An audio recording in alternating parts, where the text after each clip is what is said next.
Hi, my name is Jennifer S. Lewis, CEOE. I'm here today to speak to you about how to create an effective remote presentation or meeting. Let's get started. Now that we have our formal title behind us, let's talk about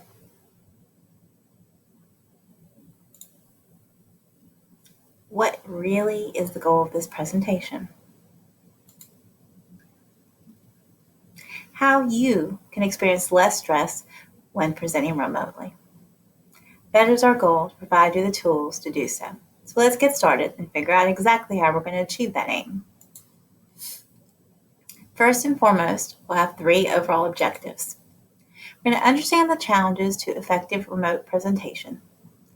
That way we know what hurdles we have to surmount.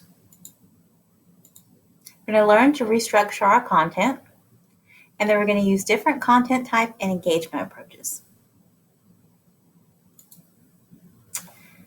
Well, the first challenge is understanding what our perceptions are about meetings, because a virtual presentation or a remote presentation is in fact a meeting.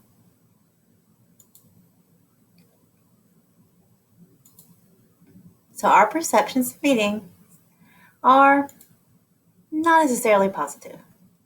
Now I'll let you read that for a second, and you'll see there what Dilbert has to say. And Dilbert is most definitely on point. We're not sure what we did, we're not sure what we agreed to, and we really don't know what exactly happened in our most meetings. So we're going to have to surmount that challenge, most definitely. We also have some other perceptions about meetings. So I'll let you read that for a second. And you'll see again, Dilbert has captured the quintessential interpretation of why meetings fail. We don't know what we did, we don't know when we started, and we forgot to do the essential things that allow us to remember what we did, i.e., take notes. In addition to those challenges, we also have some additional challenges that are specific to remote presentations. What are those challenges? Well, multitasking is one of them. Lack of purpose. Unstructured meetings, the tragedy of silence, and dominated discussions. So let's go over each of these separately. So much to do, so little time. I know that we are all guilty of having so much to do and feeling as if we have 8 arms, each of them capable of doing something else. Well, the reality is that when you're presenting, you need your audience, your participants, to actually stop what they're doing and focus on your presentation. You cannot have individuals feeling as if they're going to be able to multitask during a presentation. If people are able to multitask, then you've lost them, you've not engaged them. And so we're going to talk further about this in the presentation in terms of how to engage people so they don't feel like they can multitask. The purpose of the meeting? Well, we actually have to know why we're meeting, not just to meet, just to meet. As you can see here, everything regarding the brand manager's meetings are all regarding meetings. So your meeting has to start with a very focused point. So whether you're presenting, you need to explain why they're presenting and why it's important to the people in your audience. Same thing if you're running a meeting. What is the goal of the meeting? The good, the bad, and the ugly. The good.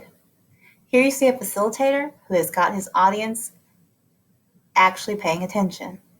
Here you see one where we're losing the lack of focus. We have a couple people doing several things.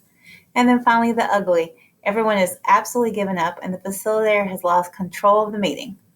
So just like you would in a face-to-face meeting, you are going to have to make sure that you select different points during the meeting or presentation that you're going to engage your audience so you don't experience a move from the good to the ugly, because no one wants an ugly meeting.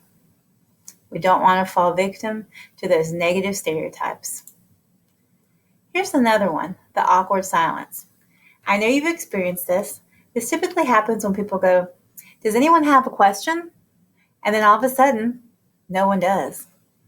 As a result of there being no questions, there's just an awkward silence. The facilitator obviously shouldn't cover their face in shame. The reality is the facilitator has lost control if, in fact, this happens. You have to avoid these situations, and we'll talk a little bit later about how to do so when we're dealing with questions. When do I get to speak? Well, we sure don't want you feeling like Kate here. She's totally in the meeting, but she's not part of the meeting. There's someone else dominating the meeting, and they're basically having a discussion amongst two other people. So if you're a facilitator, you have to take control and segue so that you move away from this and move toward engaging Kate and asking Kate what Kate has to give to this.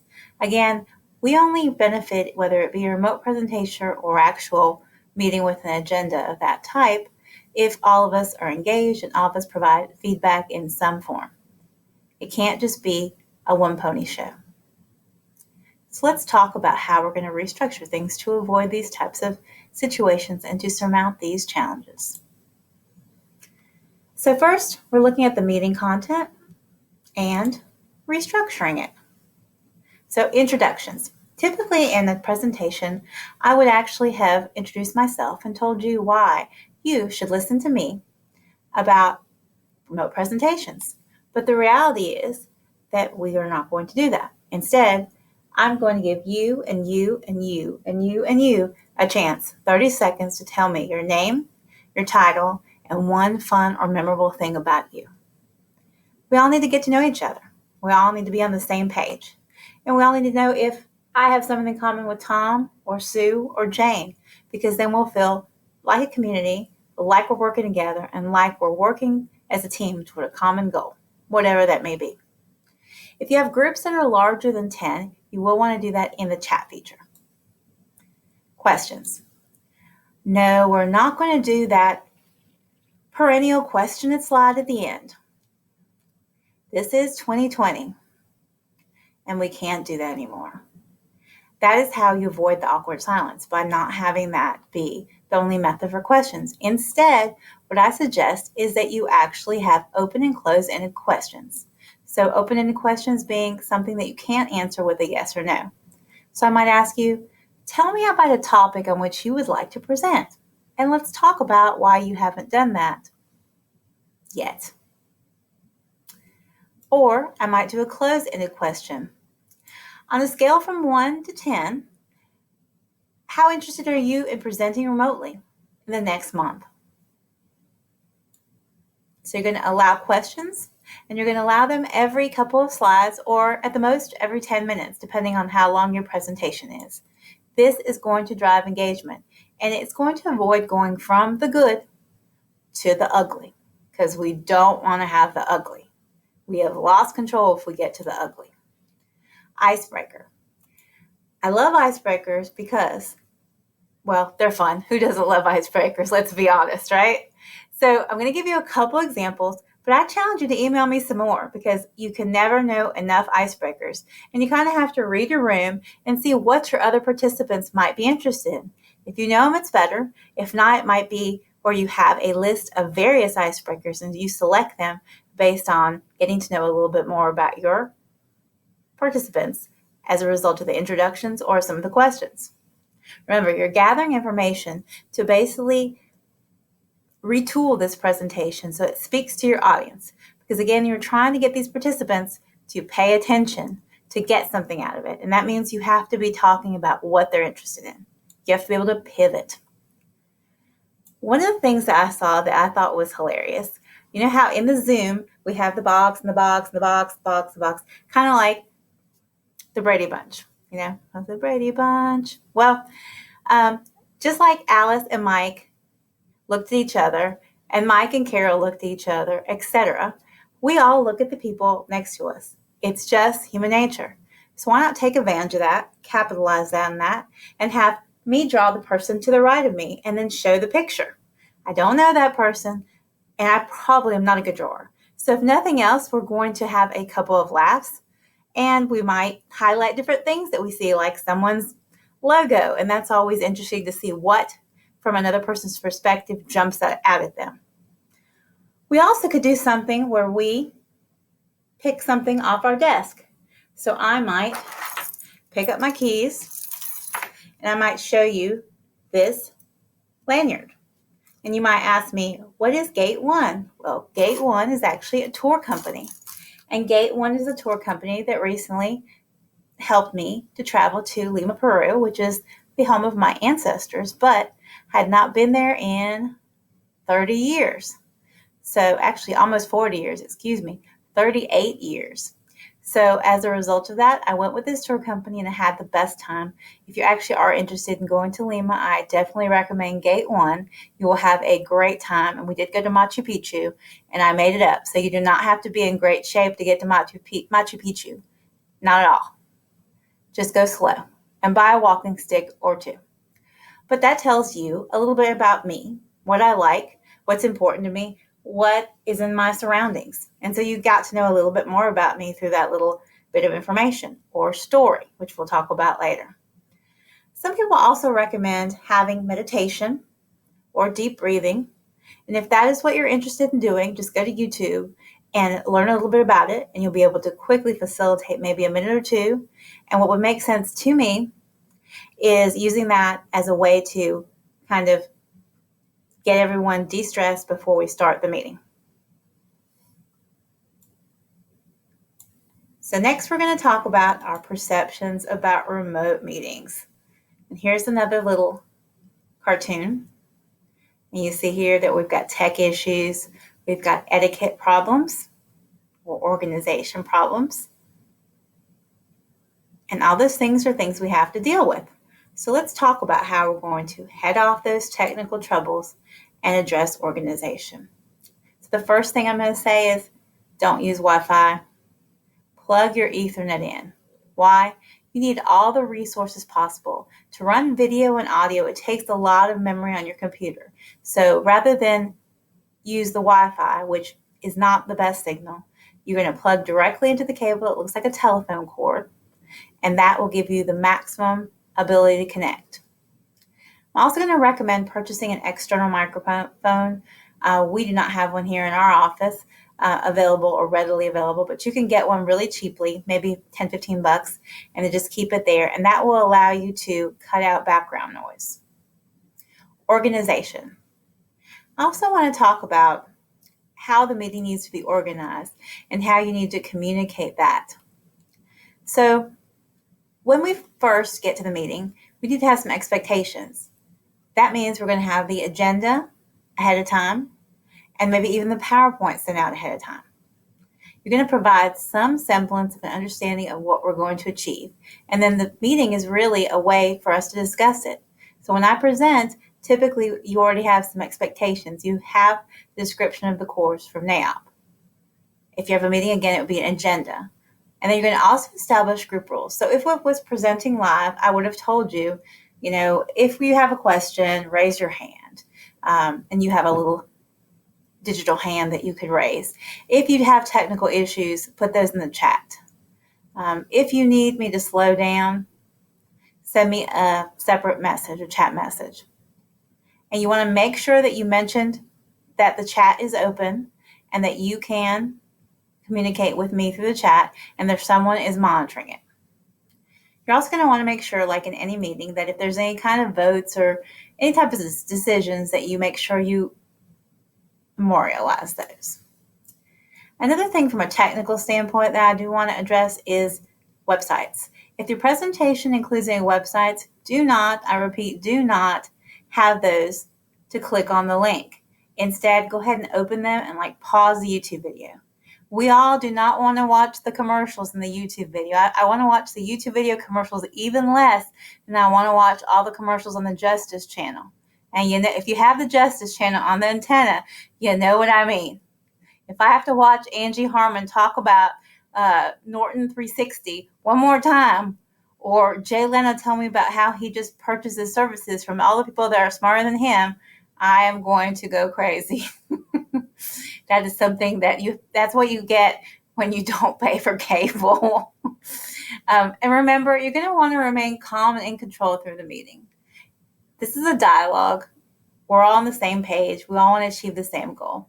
So it's a friendly and open environment, and you should treat it that way. And remember, sometimes you don't feel calm. You might feel nervous. You might feel completely out of your element, especially the first couple of times. But remember, I don't know that as I'm your participant. If you pretend that you feel calm, then I will think that you feel calm. And so that's an important thing. Some of this is actually acting since you're seeing me on video.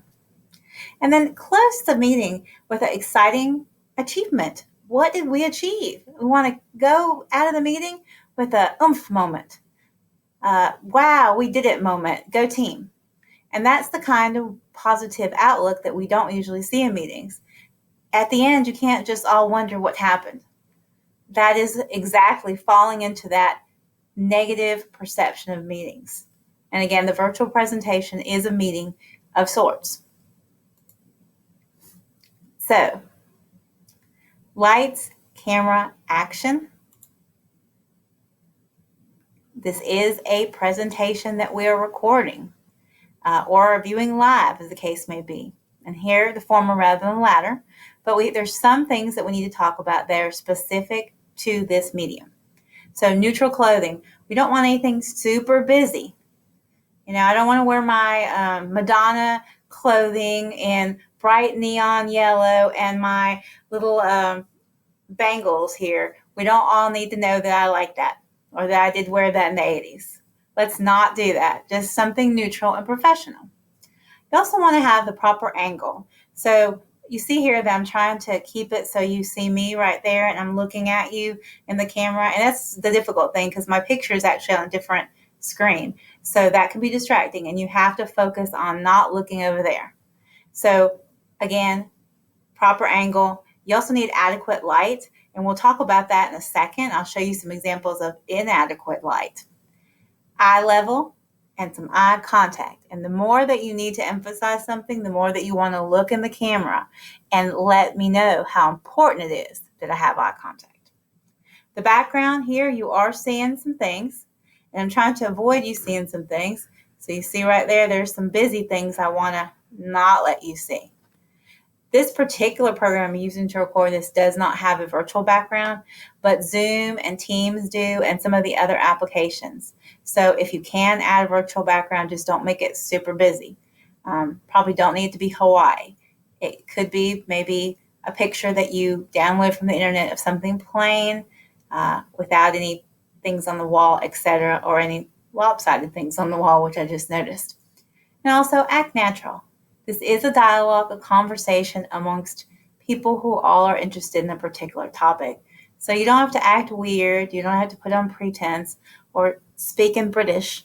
No, we want you to talk the way you usually speak. It needs to be a conversation, just as if we met on the street and we started talking about how I make an effective remote presentation. I'm going to share that with you in person. I'm going to share that with you virtually. One of the things that I do want to recommend in terms of this eye level eye contact is something that's kind of funny. And so I'll go ahead and do it. And this is, I found this very interesting. So it's difficult to remember sometimes to smile. So you could draw yourself a little Post-it note and put it next to the camera. And that tells you where to look at. And so I'm putting that there. And then I just remember to smile because sometimes you forget. And honestly, if you smile, it really does a lot for people's perception of things, as well as making your tone better and clear. So that definitely is something that makes a difference and makes you appear more friendly. So, think about this. So if I say to you, yes, I can send you that report next week. Are you believing that? Or what if I say this? Yes, I can send you that report next week.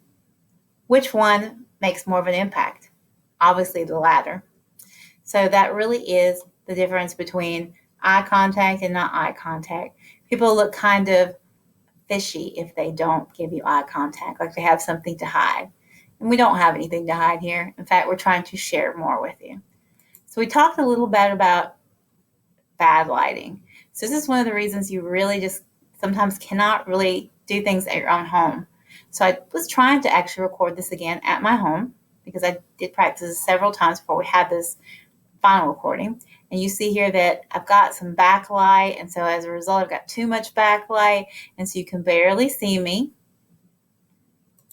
And then here I've gotten too close and see the glare on my glasses, and that's why I'm trying to kind of stay a little bit further away so you don't have that issue. But that's very distracting, so we want to definitely avoid that. The next thing we're going to talk about is communication. Often it doesn't occur effectively, and that's what we want to avoid.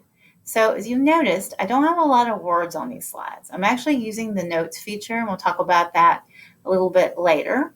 But I'm actually using that to be able to kind of cue different things I want to mention. So 12 words per slide, if not, we're super busy. And I'll give you an example how distracting that can be. So right here you see this space. I actually have had a person who provided me with a slide to present, and they were going to speak on it, and they did. They used their slide. They had every inch of this full with words in about 3 or 4 point font, and it was so distracting. It looked like a crazy person had some kind of string theory type situation here, like some kind of equations from a beautiful mind. That is how it looked. It was the strangest experience ever. I'd never seen anybody do that.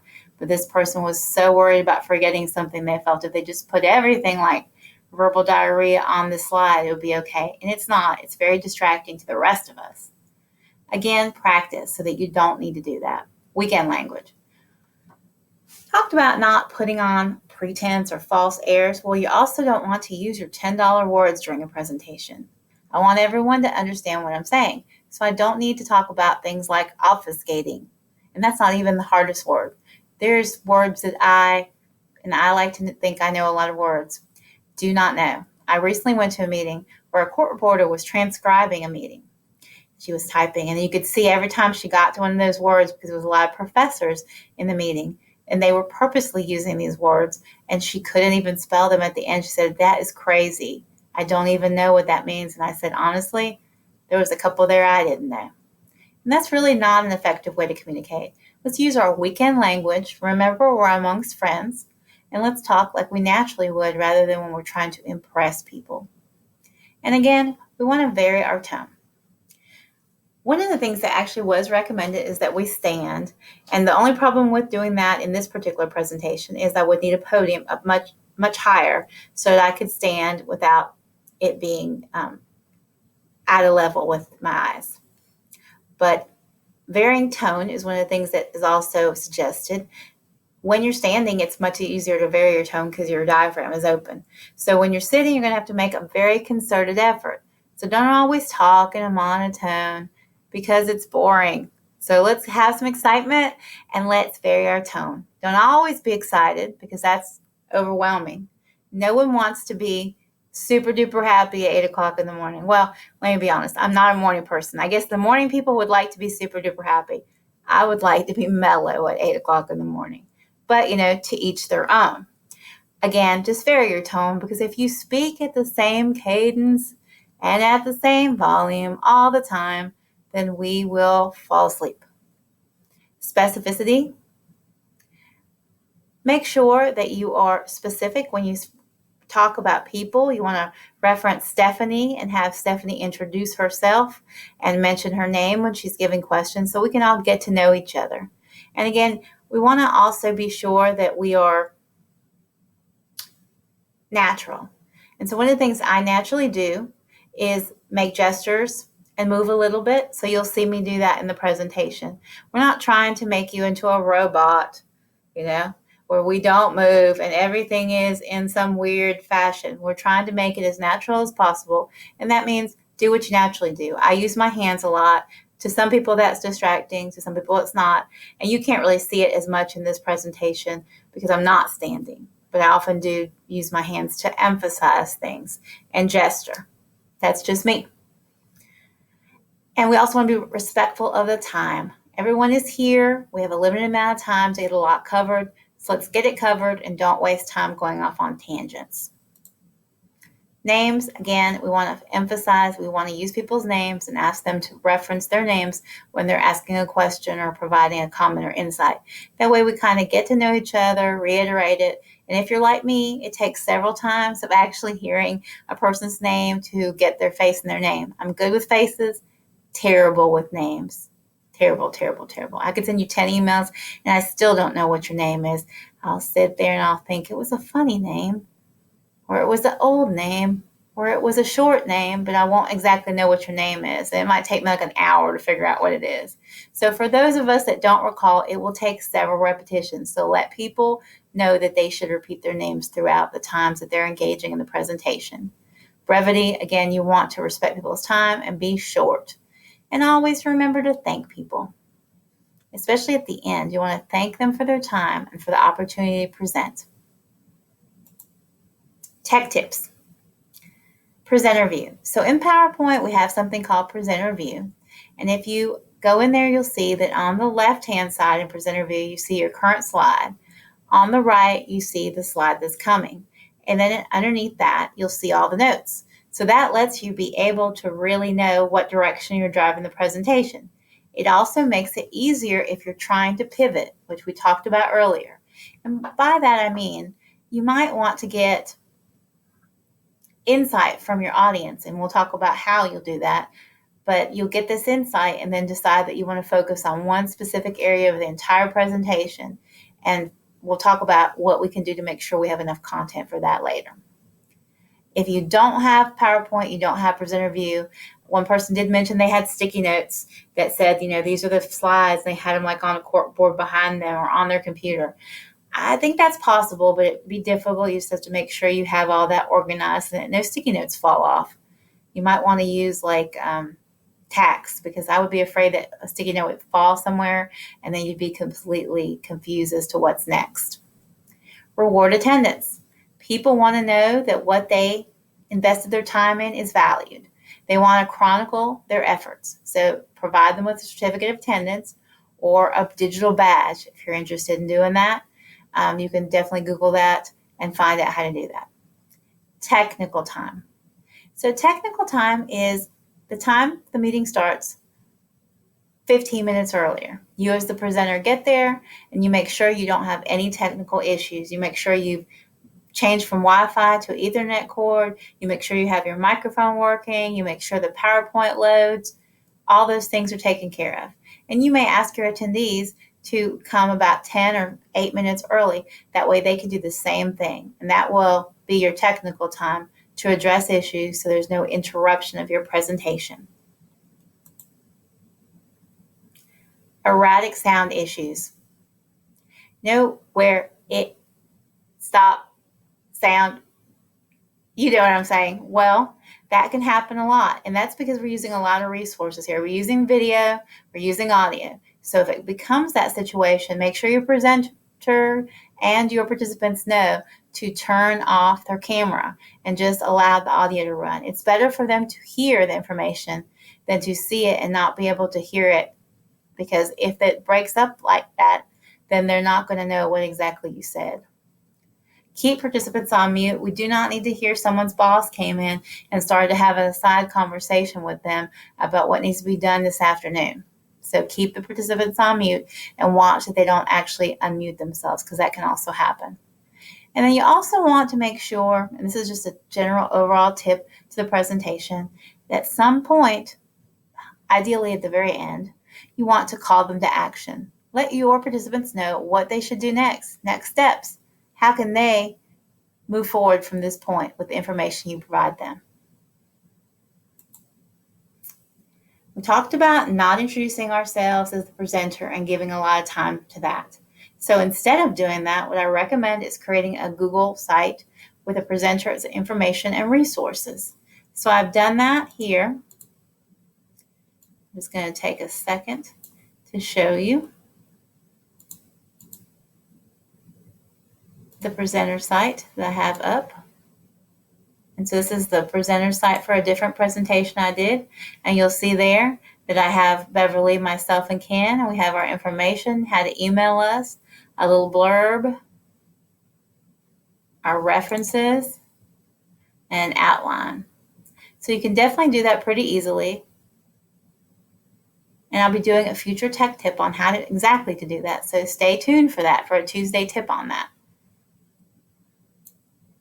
But again, that's an easy way. So if people want to know more about you and how to get in contact with you, they can through Presenter Site, but they don't need to spend part of their actual presentation doing so. Are you here? Are you awake? Did I lose you? Avoid that by engaging people. Have a contest. First person to answer a trivia question based on the content is able to get a prize, a $5 gift card. It might seem like a lot as you as a presenter to provide, but $5 really isn't that much, and it's going to be something that everyone will be paying attention to. Somewhere in this presentation, I'm going to do this. That's what you might announce. And then as a result, you'll get people who will actually pay attention, just waiting to win. You can also provide a code or a passphrase people use. So recently at the National Association of College Attorneys, University Attorneys, NACUA, they provide different passwords for different states. And they had to include that in their survey because if they didn't, they did not get credit, their continuing legal education credits. So that seemed like a good idea as well. You could also give a quiz to people. We did that in the past for the AOP videos that we put on the internet. If you took the test and you got 70 or above, you were able to go ahead and get credit. If you did not pass, you could not get credit. Just to make sure people really are taking it seriously and really are here to learn. You have to put a little bit of effort forth at the end in some way, shape, or form. Visualization. You'll see throughout this presentation there's a lot of images. Why? Because the reality is a picture is worth 1,000 words. So why not capitalize on that? That lets you keep your slides relatively clean. So the images will do the communication for you. And as that guy on the right, who we all know, says, I can't picture it. If I can't picture it, I can't understand it. And that's how I am. I'm a visual person, so I need those visuals. You can also enhance images with Photoshop, as well as PowerPoint, because PowerPoint has become a little bit more robust. You can use graphs, smart art, shapes, and icons.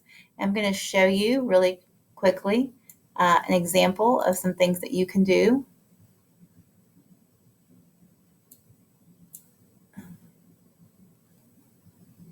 So you'll see right there. And this is what you can do with a little help from Photoshop.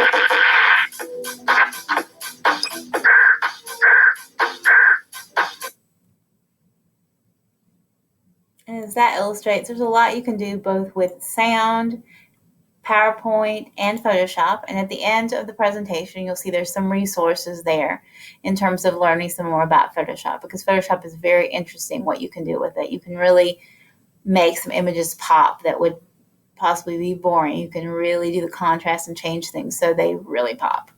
Again, you can also use graphs, smart art, shapes, and icons, and all those help to communicate things effectively and use less words. And they're really assisting you in focusing in on what you're communicating. Retention and engagement through technology. So we are using technology for doing a remote presentation or meeting. So there are different aspects of the technology that support getting people interested. Because again, if all I do is speak to you about things and you do nothing at all, it's very difficult to engage you. So that's why we're seeing these videos in here. We're seeing the images. I'm telling you stories. Those things are important so that you really can relate to me and the message I'm sending. So these are a couple of different things that you see, and we're going to talk specifically about these things. But I want to highlight here that interactions every 3 minutes are what the experts are recommending, and they want to emphasize that Our attention span is actually 8 minutes. The ironic thing is a goldfish's attention span is 9 seconds. So our attention span is 8 seconds and the goldfish is 9 seconds. So that is pretty interesting in terms of the distinction that we have less attention than a goldfish. So the first thing is going to be the raise hand. You know, the little kid, me. So at the beginning of the presentation, let people know what the raise hand stands for. Is it to ask you to slow down? Is it to ask you to speed up? Is it to ask questions? Is it for technical issues? And I would recommend you doing the technical issues in the chat, and we'll talk later about how you're going to be able to do so many things if it's just you. The next thing that I want to talk about is the poll. Live polls are something I love. They give you the ability to get feedback from your audience right then, and it also engages them because everyone wants to get their voice heard. Again, this is basically building a community to learn about this particular topic, but a community nonetheless. So in this, the answers to this, what topic should we discuss next? I think that'd be great because you can pivot based on what people say. So my tip to you is have more slides available on any particular element of your presentation. Should you get feedback during this, what should we discuss next, that says, hey, I want to talk specifically about this thing. And that way you have more information about that particular thing so your audience's needs can be addressed. Again, the effective presentation addresses the needs of the audience, but you have to get that feedback because you don't know those people necessarily. And even if you know the people, the reality is you probably don't know what's important to them. So this gives you the tools to be able to achieve that. In Teams, you can use something called Polly. It's an add-in to create polls. And there are other poll add-ins available. Chat. So the chat feature is something that really speaks to a lot of people. Not everyone likes to hear their voice or see their image. So on most of these remote presentation software tools, we have basically your activity makes it so that your camera displays your image. And one of the things we do want to say during those initial rules at the beginning of the presentation is to ask people to leave their cameras on. But not everybody likes that. And most people that are introverts are not going to be so keen on that. And even if you see them, you sure aren't going to hear from them. So the chat is the next best thing. Everyone can collaborate, communicate, and express their point of view in the chat. So give them a big message at the beginning that lets them know that someone is monitoring the chat and that you will know what they have to say so that you can answer them in a timely manner. And this allows people to have a voice and also could be a way to gather questions. So if you want people to provide their questions, intermittently, you can do that. And you might say throughout the presentation, don't forget to use the chat so we can get a little bit more feedback from everyone. Breaking out of boredom. Those are the breakout rooms. So the breakout rooms do provide the ability to do brainstorming and problem solving. There's some great breakout rooms that you can do, skits you can create. You can do a get to know each other. There's also a remote bingo that I love. So I've left the link in there. So if you want to click on that at a later time, you can definitely do that. And it has certain questions, and whoever is the first person to fill it out again, bingo, and then have a prize ready. Again, prizes really incentivize engagement. And who doesn't want to win something, And you have bragging rights to go with that winning. So those are it's a win-win propositions. The next thing we're going to talk about is whiteboarding. So here we have Russell Crowe in A Beautiful Mind. It's one of my favorite movies. I also like to pretend that I know what any of this means, and I don't, not at all, not even the leastest. But I like to pretend like someday I could come up there and write things. And if you know me, you know that I love a whiteboard. I will write anything on a whiteboard. It's just, I guess I'm living my other life as a teacher in that way, that I have an audience that wants to read my whiteboard. It does allow you to visualize ideas in real time. It encourages brainstorming. It also allows you to engage and collaborate. After all, if I have a whiteboard and it's empty, then it says write on me. And as you can see, you can really get creative with this. You can get from something very general to something very specific. You can allow everyone to sit there in the whiteboard and contribute a little bit. And Teams has an excellent whiteboard. There's also a whiteboard in Microsoft Office 10. If you go to your store, you can download that whiteboard. There's a million whiteboards that you can use virtually and get this type of information. And we'll talk about 2 other whiteboards or whiteboard-ish type applications when we go to our resources that will also provide you the opportunity to do something creative like this. And I love this. It's a good takeaway for your presentation to have this. You could say, hey, this is the whiteboard we created. So everybody take your phones out and take a picture. Take a picture of our whiteboard so you can remember this. And it's an actual tangible takeaway. Connecting. This is our E.T. moment, E.T. phone home, E.T. and Elliot. It's one of my favorite movies. So a professor at Stanford, Chip Heath, tested his students to determine if they remember things more if you gave them statistics or if you told them a story. And 63% of the people remembered a story more than statistics. And so we're going to have a little example of that. And here is our story. The Emmy goes to Viola Davis. How to Get Away with Murder.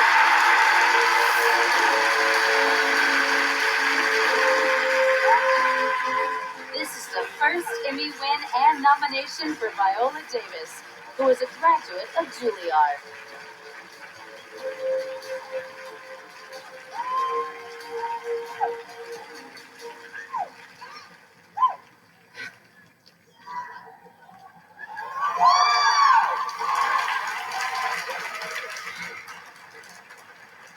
In my mind, I see a line. And over that line, I see green fields and lovely flowers and beautiful white women with their arms stretched out to me over that line. But I can't seem to get there no how. I can't seem to get over that line. That was Harriet Tubman in the 1800s. And let me tell you something. The only thing that separates women of color from anyone else is opportunity.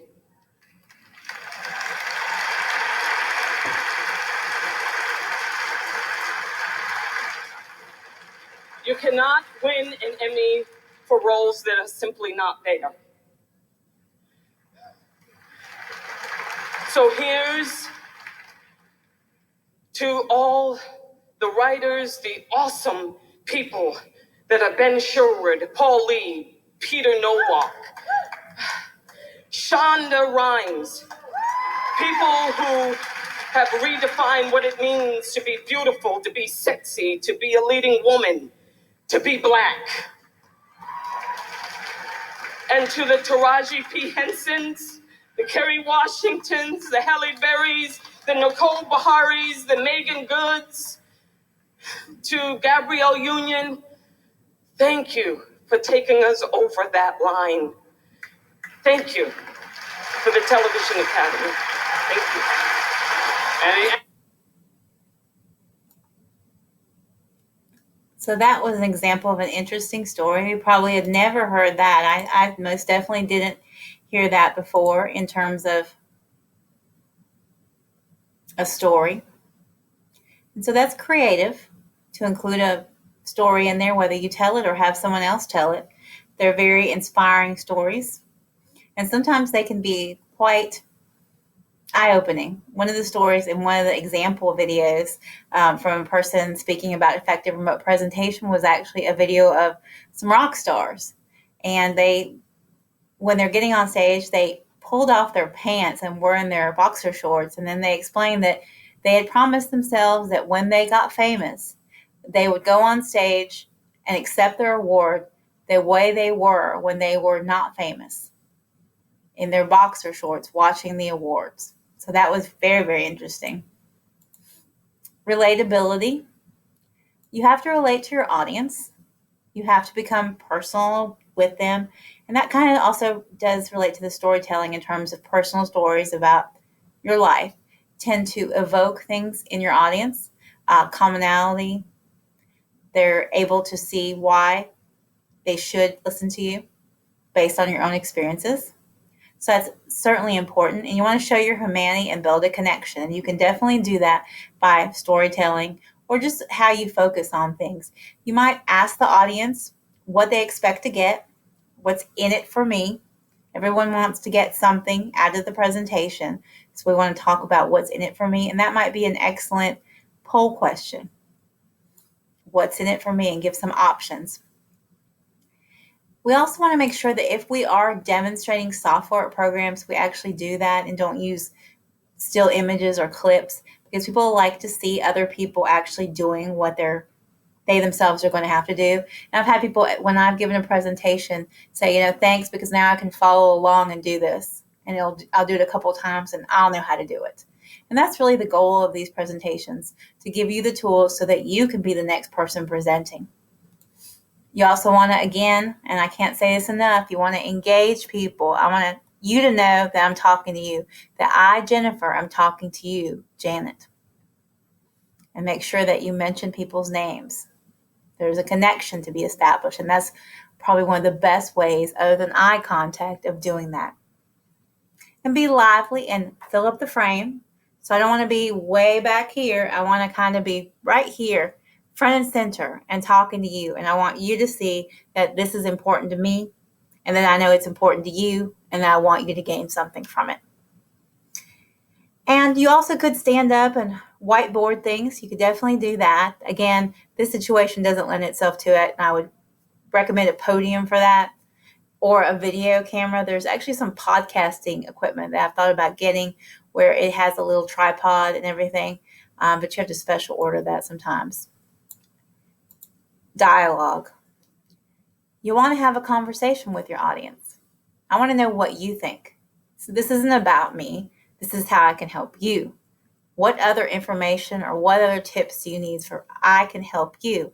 And to be able to gain that insight, I have to ask you some questions, and I have to give you the opportunity to respond, and also show you that I care. Because again, this isn't going to be a successful or effective presentation or meeting unless we communicate, I understand your needs, and I figure out how to fulfill those needs in how I present the information to you. And I want you to know that I care about that. And again, use your weekend language. Don't use a lot of analogies or tech words. We want to be non-technical, friendly, and conversational. We also want to do something called cognitive dissonance. So in that, you want to keep your audience guessing. People shouldn't know necessarily what's coming up. And some of these slides, you'll see that I've done the animation, so you don't necessarily know what's happening. It takes a second. You're not all popping up on the slide. And I'd vary that like I have. Don't animate every single slide, but you want to animate some, because we don't want people just reading the slide and then they're done. We want them to wonder what's next, because people like surprises. There's some anticipation that comes from that. You never know what's coming next. And we hope that that is not coming next. We hope that you are not asleep, or you're not so bored like the other guy that you almost need toothpicks to hold your eyes open. We hope that this presentation is speaking to you and that you're gaining something from it. So speaking of story, the acronym STORY stands for suspending the PowerPoint. And by that, I mean, don't write a PowerPoint and then try to tweak your presentation based on the PowerPoint. Write out what you want to present and then tweak the PowerPoint. Let your message drive the PowerPoint, not the PowerPoint drive your message. Tell a story. Again, what's important to me, it may or may not be necessarily important to you, but what makes it relatable is how I present my story.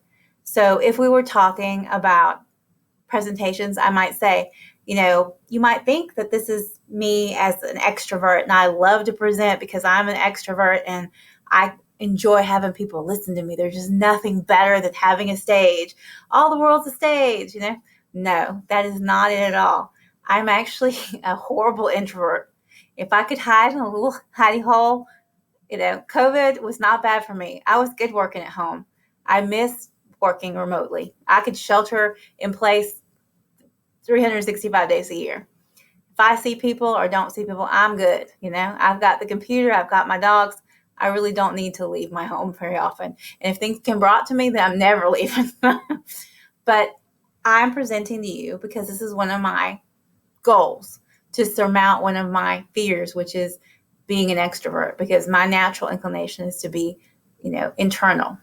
So again, you want to tell some stories so that people can relate to you and can understand what you're achieving or how you're achieving it, and kind of get buy-in to your message. Organize your narrative just like you're going to organize your meeting. You make sure things make sense and they flow. So you'll see that different things are kind of going on expansion. We talked about a story, and now we're talking about what a story means. Remember Albert Mehrabian. So Albert was a scientist, and he talked about this important research he did. Well, you see, he found out that words almost never matter. My tone and my body gestures are what you're going to remember. The actual words you won't remember. And I'll give you an example. I was in a meeting, and it was just Friday. And right after that meeting, I knew that they had used a lot of fancy words, but $10 words, but I couldn't remember what the words were. And I was really trying hard. So that just goes to show that Mr. Mehrabian, Dr. Mehrabian, was right. And again, you must prepare. This isn't going to be something that you do just willy-nilly. You're not going to all of a sudden just get up here and talk about something that you haven't practiced. Otherwise, it will look terrible. You'll be looking down. You'll be looking over here. You'll be scratching your face. You'll be doing all sorts of crazy things, because once you actually practice, you'll go back and look at the video and learn from your mistakes. I put a lot of time into practicing in this scenario because of the fact this is much longer, and since it's not live, there's not a lot of leeway or forgiveness in terms of the video aspect of things. And you may need to even edit things. So if you do need to edit things, I recommend Adobe Premiere Pro. And with that, you can edit the video and slice things up and use maybe the best of 3 videos cobbled together. So that's not out of the question, because it is difficult unless you have like some kind of background as a reporter to continually talk for 60 minutes without any mistakes or sneezes or itching or something to that extent. So that's definitely preparation, so you can learn what you need to avoid. Delegation. We talked about there's many things that you need to do during the presentation, and that's the thing that's the challenge to me, because one person cannot do these 6 things. That's not possible. I mean, you can facilitate. You probably can't note take and effectively have a dialogue. You just can't. So what I would do is enlist your colleagues. So when you're going to do your presentation, you're going to ask people, hey, how about you serve as my note taker, and then I'll do it for you when you do your presentation. And then you can get somebody just to monitor the chat for technical issues. It could be someone that's attending, a member of your association. This also gives you a chance to make more friends by asking them to do you a favor. And you would have a timekeeper. Now, I like the last 2 because I think those are neat. So the Yoda is the person that mentions the elephant in the room, or when someone is not following the rules. And the rabbit hole monitor is the person that tells you, don't sit there and talk about how cute Yoda is, because everyone knows that it has nothing to do with effective remote presentations. Gamifying a presentation. These are all different games that you could play, and we all know Jeopardy. Roulettes, you divide into groups randomly and give 5 minutes. You gather information and report back. Hunger Games, you have some kind of challenge and like group the teams based on, say, sports mascots. Would you rather you give people a choice of something? So I know you've heard that before, and you could have just people say, would you rather present or break your leg? 1 for present, 2 for break your leg, and see what people say. It could be something really funny like that. I like pass the word. So you say the first word that passes through your mind. So you might say Coca-Cola, and then I pass it to Stephanie, and Stephanie says, burger. It's just different things, and they're just to break ice between people and kind of give people a chance to shine with something normal and not very stress-inducing. Who is this? I think that is hilarious. There's actually a Who is this video on YouTube where the person put up all these silhouettes and you guess. And like one of them is the Grinch and one of them is Danny DeVito. So it's so funny because you really can recognize people by their silhouette, or at least famous people. So it's definitely an activity that gets people kind of interested in winning again. And again, you can offer some prizes or offer a 5-minute call to go over the presentation, a 5-minute dedicated call with someone. Be creative. What do people want from you and how can you give it to them without spending so much? And again, a $5 gift card from Starbucks will go a long way. Probably almost not buy your coffee, but a long way in people's mind as to what a value is. Closing the presentation, key takeaways, and contact information. I want you to use the closing the presentation slide to say, hey, these are the things we learned. And then again, you can provide your contact information or a link to a presenter site, ideally. That information would also be something that you could say, hey, as your takeaway today, snap a picture of the takeaways. So you'll have those handy so you remember what we discussed today. Just like we had the comics that were bad situations, we also have good situations. So here's a comic where you see that she starts the meeting efficiently, and then she's saying, where we are at the middle of the meeting, and here we close out the meeting, and here's the highlights of the meeting. So that's the ideal. It's not as funny, because it doesn't feed into what we think, but it's possible. It's not just a dream. It's something you too can achieve. You can be the next Joe. So our resources, we're going to go over our key takeaways, additional resources, questions, and next steps. So our key takeaways, we're going to think about how we're going to restructure a meeting so that it makes sense within the remote realm. You can do the same types of things, but you're going to have to tweak them to be more engaging and interactive and more focused on your participants. You can surmount the negative challenges associated with meetings, because those affect both virtual meetings as well as remote presentations.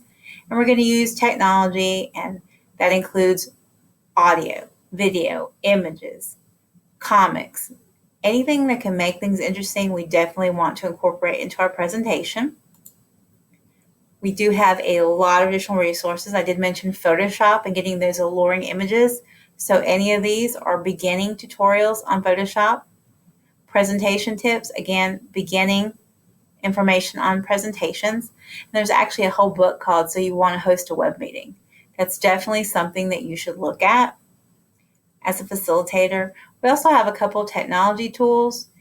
Linode and Miro are just ways of actually whiteboarding and brainstorming. So if you click on those links, you'll see some software that is free.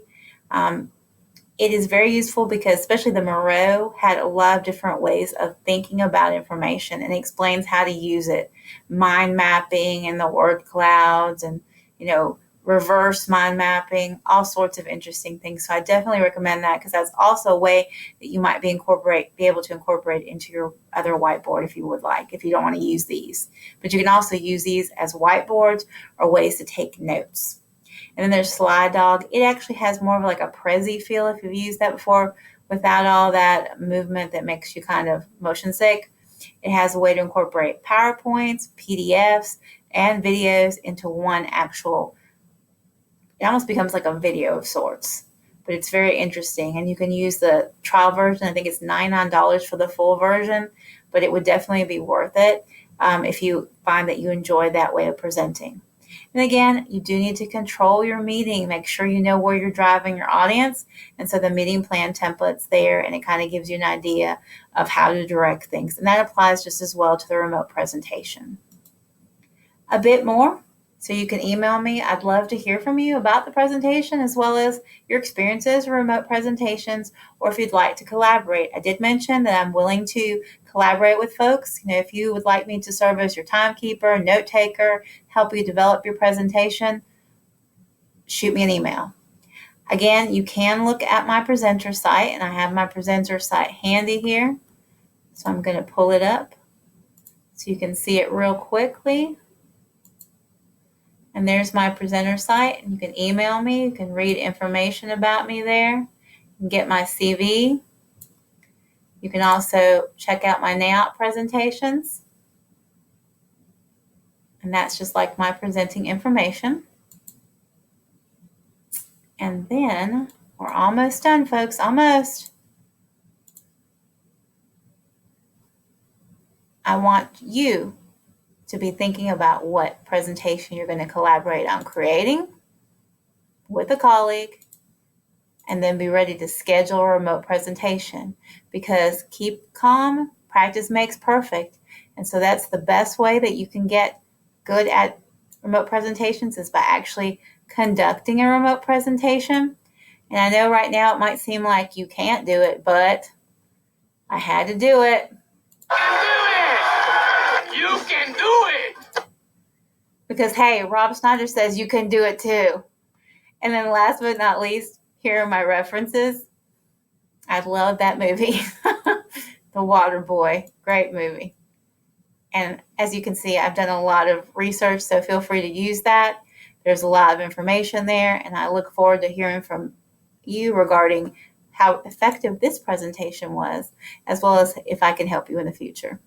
Thanks for your time and for the opportunity to present at 2020 NAIOP Annual Virtual Conference. Bye.